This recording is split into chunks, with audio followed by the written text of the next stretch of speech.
Assalamu Walaikum. Hello friends, how are you? Welcome back to our another video. In this video, I am going to show you how to write math equations quickly in Microsoft Word. Let's get started. At first we have to open a Word document. Now we want to write math equation quickly. Go to the insert menu, then click equation.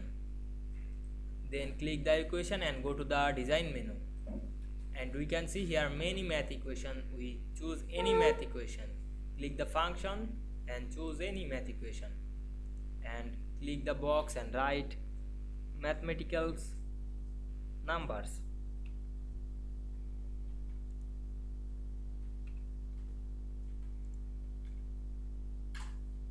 Click the script and choose another script.